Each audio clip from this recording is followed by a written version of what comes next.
Hi folks, welcome back to Northwest Bushcraft. I've been fortunate enough to get some time off of work this weekend, so I've decided to come out. It's been a couple of months since I've actually managed to get outdoors fully for an overnight. So the reason for this video is just a bit of an introduction to what I'm hoping to do this weekend. Now, I've had 3 or 4 requests on YouTube, and I'm really sorry that I've not actually managed to get around to kind of doing everything I've been asked to do so far, but please bear with me. I will get around to doing it.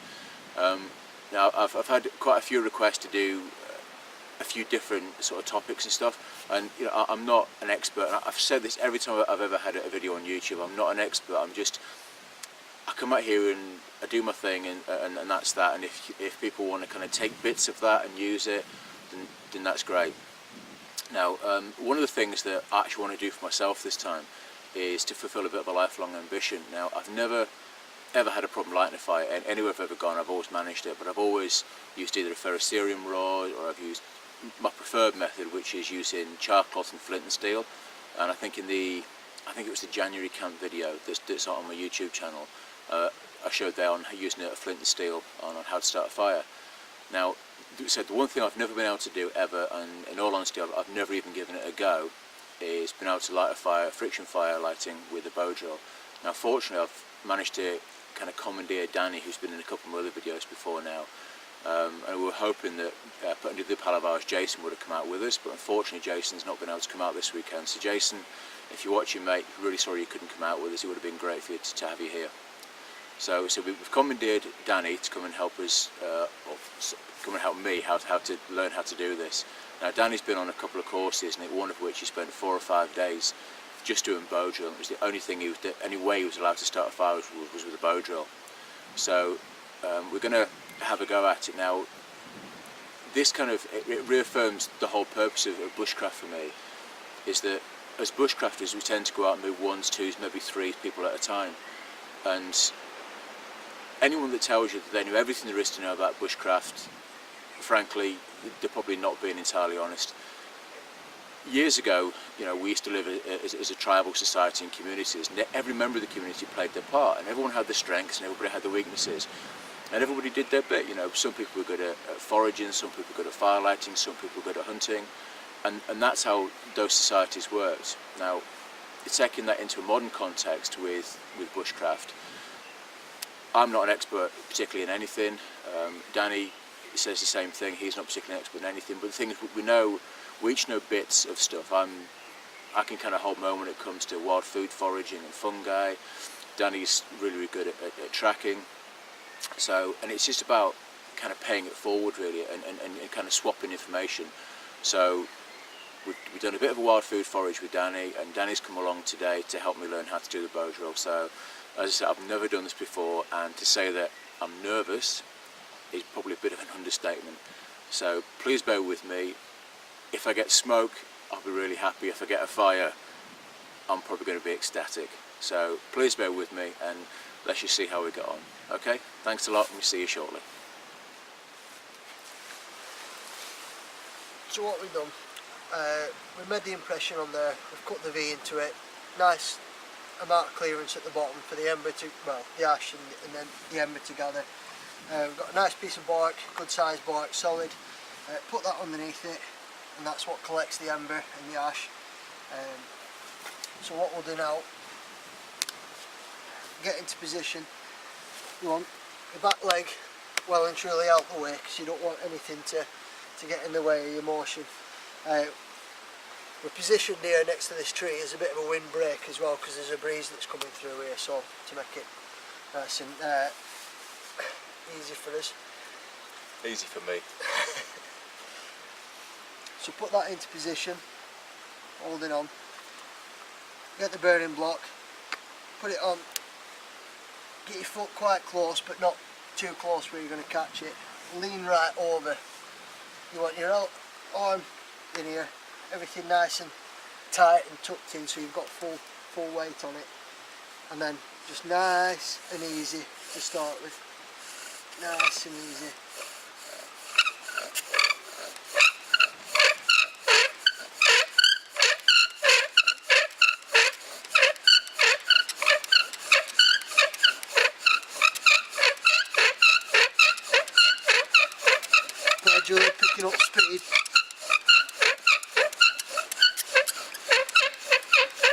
try not to get too excited and stop too early. Just because there's smoke doesn't mean that there's an ember there.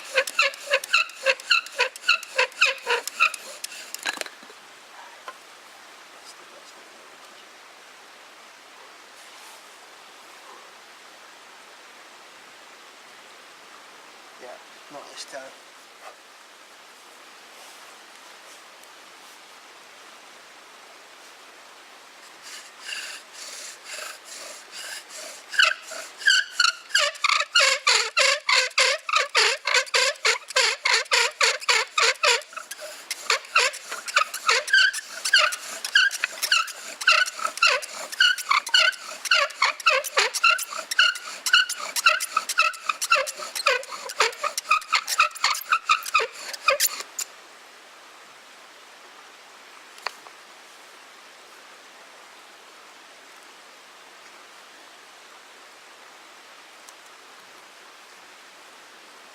It's gone out again, but it's quite a lot.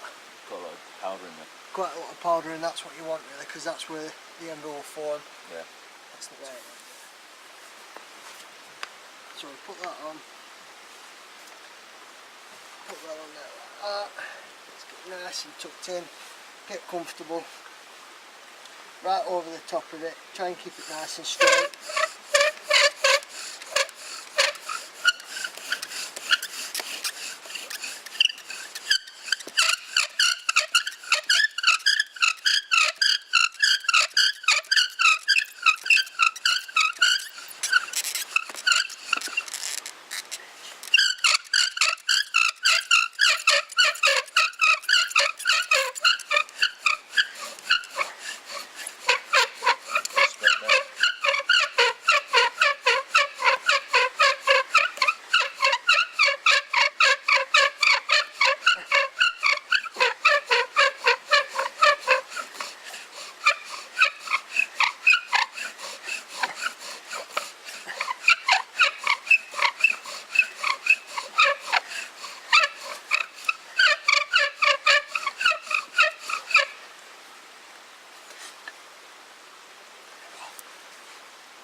Still smoking. That's it.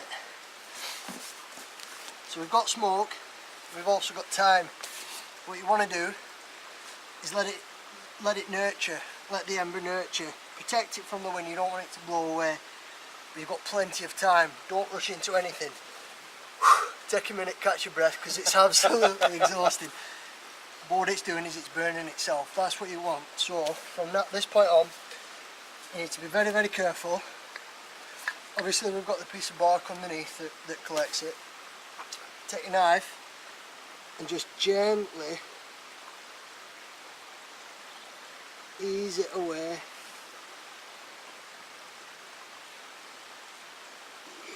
Nice and gently. Make sure you put your knife away. I don't know if you can see that on camera, but I'm hoping so, because there's a lot of effort went into that. Some good smoke there. But that's glowing, that's a glowing ember. It is, yeah, it's glowing. Yeah, Oh, so wow.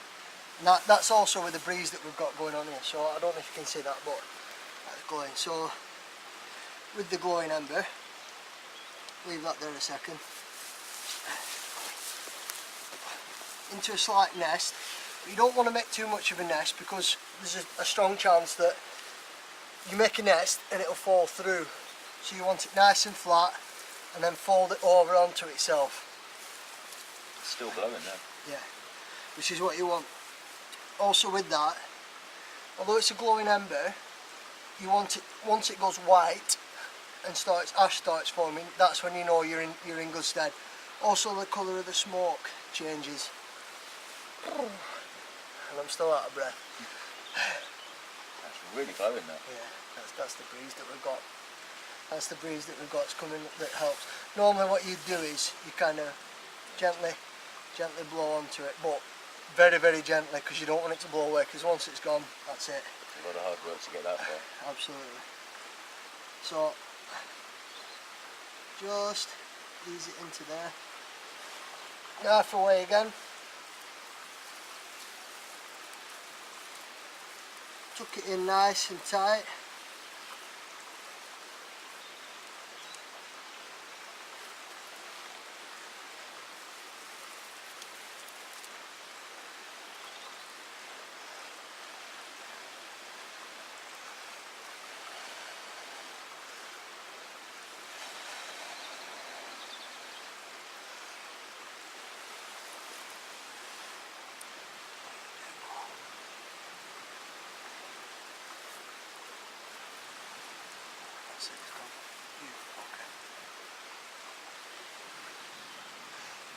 Right, here we go again. This is take number 2. What happened was I did exactly what I said you shouldn't really do. I got a bit too excited. The ember was there, it was glowing, it was perfect, it was getting established, etc. I put it into the little nest of hay that we have, started blowing away, and lo and behold it went out. What it is, I think the hay is quite coarse hay, it's not thin, it needs you know, breaking up a bit and working. So what we've done is we've got some paper bark here which I brought along with us today that I found in a off a paper bark tree. So we're going to stack the odds in our favour a little bit more and bang some of that in, and hopefully that will help it get you know, get going, and hopefully we'll get a flame from it. As I say, you know, this is the second time. Most people that you see on YouTube, etc., in the videos that do it first time, it's very, very rare.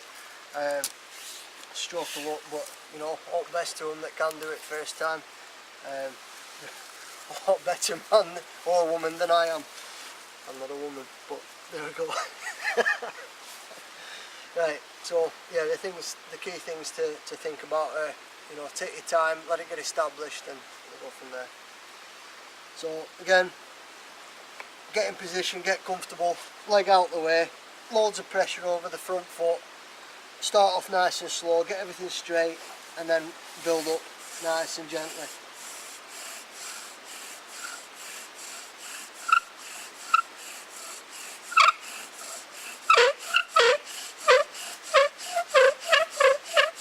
Smoke already.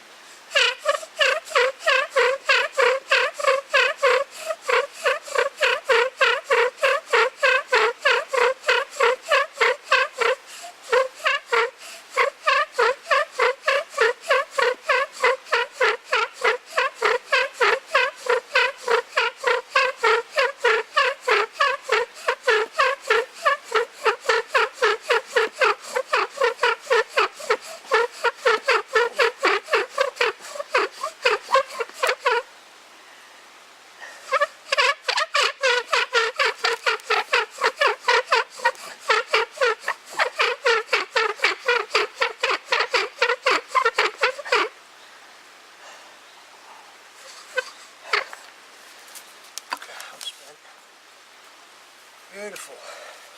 Right, take 37. But as you said, it does show that, you know, that it doesn't always work first time. And that's the thing is, you know, somebody like me who's never done this before, ever, I've watched all the YouTube videos, and you get maybe a bit disheartened and a bit despondent, because you see guys come and go, this is how you do it, bush wash, and it's done, and they've got a fire. Yeah, it doesn't happen right. Yeah. Yeah, unless they're very, very, very experienced. That's maybe the problem with kind of maybe modern day bushcraft is it's all a little bit, it looks too easy. I don't know. Yeah, I've not had a go yet. It's but, not. You'll find out when you have a go. It's the worst thing is it's soul destroying. Once it goes out, you know, you just feel deflated, defeated, and you just, you know, and your muscles ache, and that's the problem. You don't want to get back on and have another go, but that's what we're here for, to get an ember and eventually get a flame. So we're going to go for it. I won't be talking much now, so I'm absolutely knackered now. So.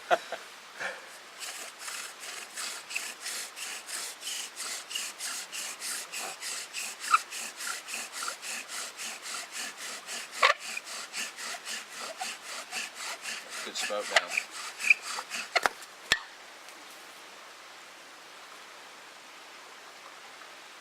Still smoking. Have we got an ember?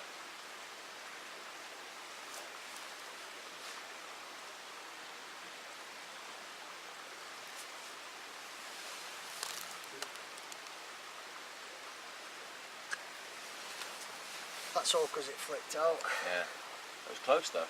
It was a lot less, it seemed a lot less effort that time. Perhaps only because I'm watching.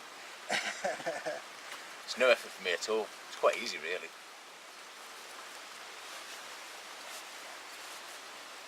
'75th time lucky. I won't be able to do this 75 times.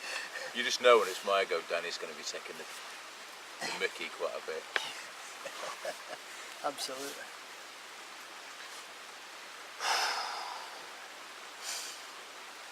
Nice deep breaths, relax, and off we go again.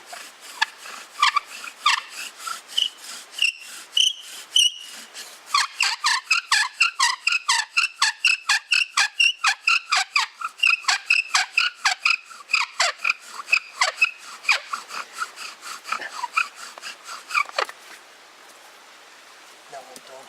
Your arm's gone. Okay, well here we go again. It's take 7,000 some odd now. So let's hope things go okay.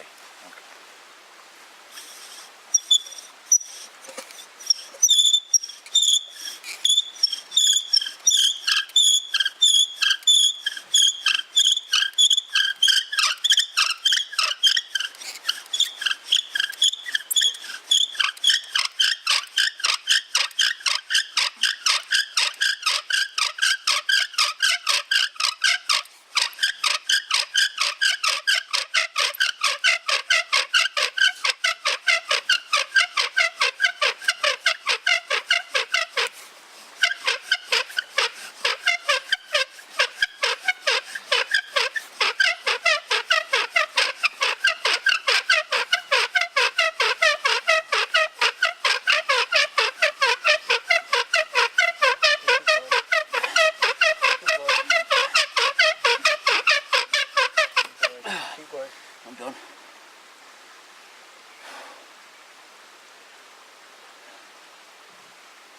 God, that's so tiring.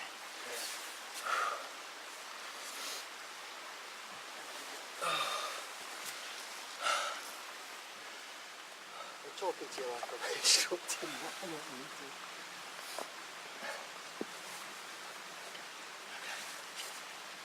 Let's go again.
It's not there.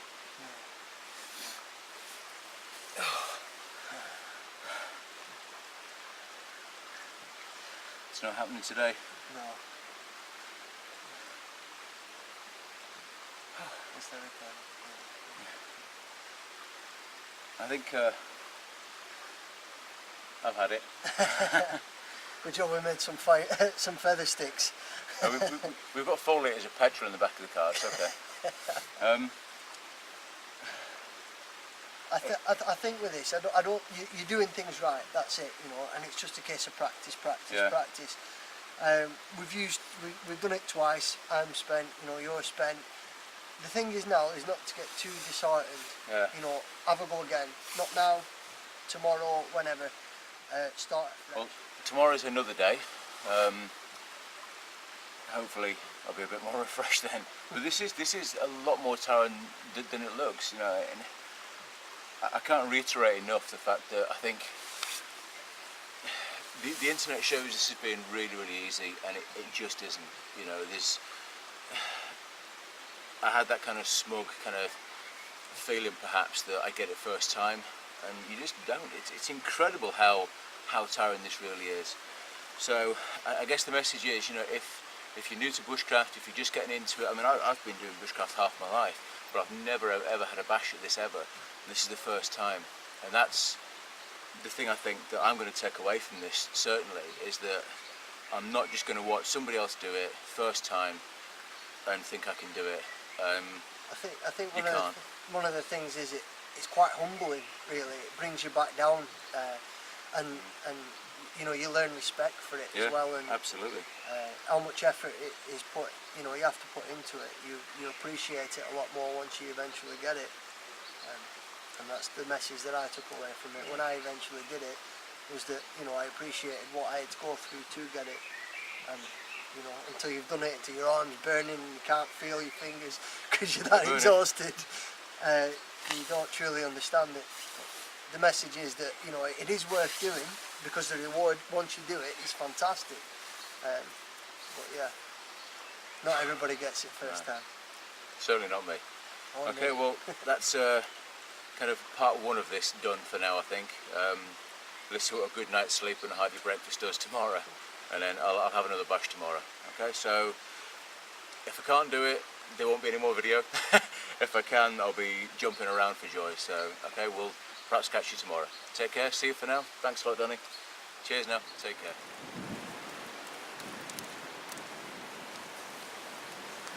Morning, folks. It's Sunday morning. Got myself a cup of coffee because it was cold last night. Not horrendous, but it was alright. Got a fire going. I used my usual method of flipping steel to get the fire going this morning. I had laid in my hammock last night for quite a while, thinking, should I really test myself? After yesterday's experiment, for want of a better word, with the Bowdrill and your friction fire lighting, and I thought to myself, well, you know, should I really be that kind of, you know, ultra tough, you know, full-on bushcrafter guy that, you know, most YouTubers kind of portray themselves as being?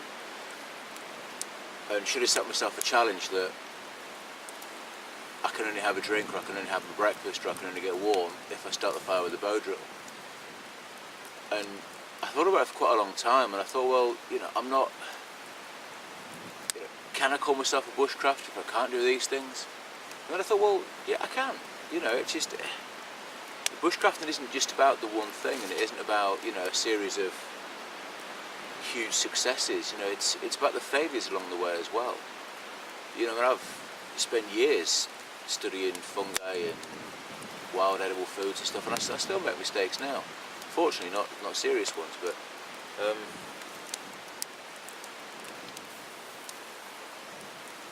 I kind of got to thinking last night that, and again this morning, that really I shouldn't see yesterday as a failure. You know, it should be a learning experience. And if I can't do it yesterday, maybe I can do it today. If I don't do it today, maybe, you know, next time I come out, I'll have a go. And that's the thing, you know, no one's kind of born with this inherent skill to be able to do everything first time perfectly. And I guess it harks back to what I was saying yesterday about YouTube and I guess the internet. It's getting really hot. About YouTube and the internet as a whole, you know, that it's kind of a bit of an easy society thing, isn't it, really? You know, you can come out and spend a full day trying to light a fire and then go home and use some editing package on your laptop to make it look as if you did it first time and you're great, but it just isn't the way. So anyway, my bum's actually starting to burn, so I'm going to turn the camera off, put my backside out and finish my coffee, and I'll get a bit of breakfast underway, and then maybe once I've got a bit of fuel inside me, we'll have a go at the Bowdrill again.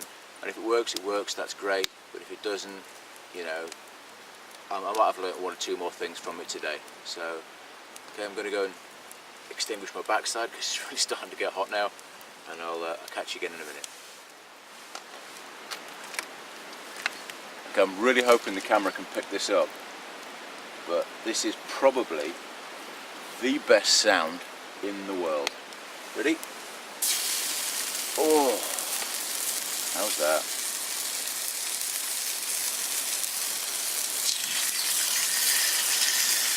Bacon cooking on a log fire first thing in the morning. Absolutely cannot go wrong.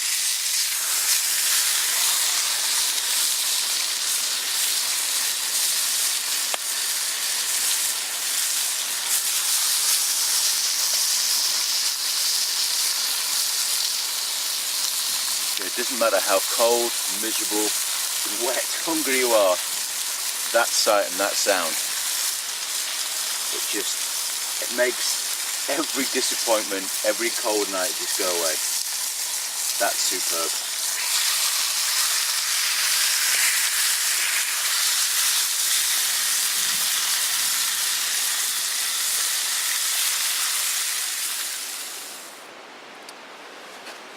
Well, that's another camper I've been done with. I've really wrestled with creating a fire with a Bowdrill. I've really struggled with it. And part of me wanted to just kind of, wipe off the weekend really, just sack it off, don't put a video on YouTube, and kind of show my failures, because everybody wants to be seen to be really good at something. And as do I, there are things I'm good at, and there's blatantly things I'm not good at. Bowdrill today, yesterday, is one of the things I'm really not good at. What I'd like to do is carry on putting it onto YouTube, and hope that you guys, see it for what it is. It's some failures, but then some successes. I've learned a good few things. I felt quite sorry for Danny yesterday. He had to go home early because he had work last night, and he certainly felt like a kid that had been put in detention after a good day at school. Because he kind of really come out to enjoy himself and show me how to do the Bowdrill, and for whatever reason things conspired against us, and it just wasn't to be. Danny did great. Danny got an ember, I didn't. And I learned a lot from him. So Danny, you're not here now, but if you're watching this back at home, thanks a lot. I really appreciate it. And everyone else that's out there, if you want to leave comments berating me and saying I should have done this, you should have done that, and how bad I was at something, feel free. It's if you want to take that tack with it, then fine. But I'm going to go away with the feeling that I tried it, I didn't succeed, I've put my failures out there, and perhaps the people that and if you can do it first time round, brilliant. That's great. Tell me how it's done. But I couldn't do it, and I think there's probably a lot of people out there that secretly, you've got 57 outtakes of not doing it, and one that they did do it, and they put the one on because it makes them look good. That's fine, but I can't do it. Hands up, I can't do it. So, please take it for what it was. How'd it go? Didn't succeed, but maybe next time I'll be luckier. Okay, thanks a lot. Take care, and we'll see you again soon. Bye bye.